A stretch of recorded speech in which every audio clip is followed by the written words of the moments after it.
Congress party के वरिष्ठ नेता जयराम रमेश ने साधा मोदी सरकार पर निशाना, कहा सरकार की नीतियों से देश के टूटने की आशंका बढ़ रही।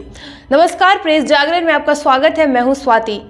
आपको बता दें कि कांग्रेस नेता जयराम रमेश ने बीते दिन भारतीय जनता पार्टी पर तंज कसते हुए केंद्र सरकार पर आरोप लगाया कि नरेंद्र मोदी सरकार की मंशा और नीतियों के कारण देश के टूटने की आशंका बढ़ रही है। उन्होंने आर्थिक विषमता बढ़ने और धर्म, जाति और भाषा के आधार पर ध्रुवीकरण को बढ़ावा देने के लिए भी सरकार की आलोचना की। अखिल भारतीय कांग्रेस कमेटी के महासचिव जयराम रमेश ने मीडिया को संबोधित करते हुए कहा कि कांग्रेस से अक्सर पूछा जाता है कि जब देश को कोई तोड़ नहीं रहा तो भारत जोड़ो यात्रा क्यों निकाली जा रही है।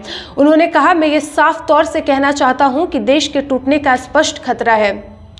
मोदी सरकार की नीतियों और मंशा के कारण भारत के टूटने की आशंका बढ़ रही है।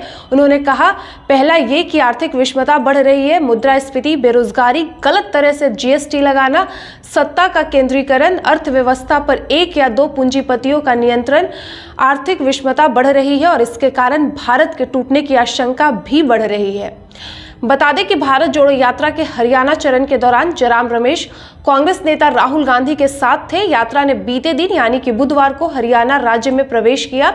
इस दौरान उन्होंने आरोप लगाया कि आरएसएस और भाजपा की विचारधारा हमेशा से विभाजनकारी रही है और उनके लिए सामाजिक ध्रुवीकरण चुनाव जीतने की रणनीति रही है। इतना ही नहीं, उन्होंने ये भी आरोप लगाया कि मोदी सरकार संवैधानिक संस्थाओं को कमजोर कर रही है। उन्होंने आरोप लगाते हुए कहा कि राजनीतिक तानाशाही अब एक वास्तविकता बन चुकी है और संविधान को नजरअंदाज किया जा रहा है। उन्होंने ये भी आरोप लगाया कि संवैधानिक संस्थाओं को कमजोर किया जा रहा है और सरकार एवं न्यायपालिका के बीच तनाव पैदा किया जा रहा है। रमेश ने प्रधानमंत्री नरेंद्र मोदी पर तंज कसते हुए कहा कि यात्रा किसी एक व्यक्ति के मन की बात नहीं है। उन्होंने कहा कि प्रधानमंत्री और प्रधानमंत्री कार्यालय द्वारा सभी संस्थाओं को अपने कब्जे में लेने का प्रयास किया जा रहा है। आगे कांग्रेस महासचिव ने कहा कि यात्रा का वर्ष 2023 और 2024 के चुनाव से कोई संबंध नहीं है। उन्होंने कहा कि सोनिया गांधी ने ऐलान किया था कि ये चुनाव जीतो या चुनाव जिताओ यात्रा नहीं है। रमेश ने यह भी कहा कि कांग्रेस इस यात्रा की सफलता को आगे बढ़ाते हुए एक अन्य अभियान हाथ से हाथ जोड़ो यात्रा 26 जनवरी से 26 मार्च तक निकालेगी।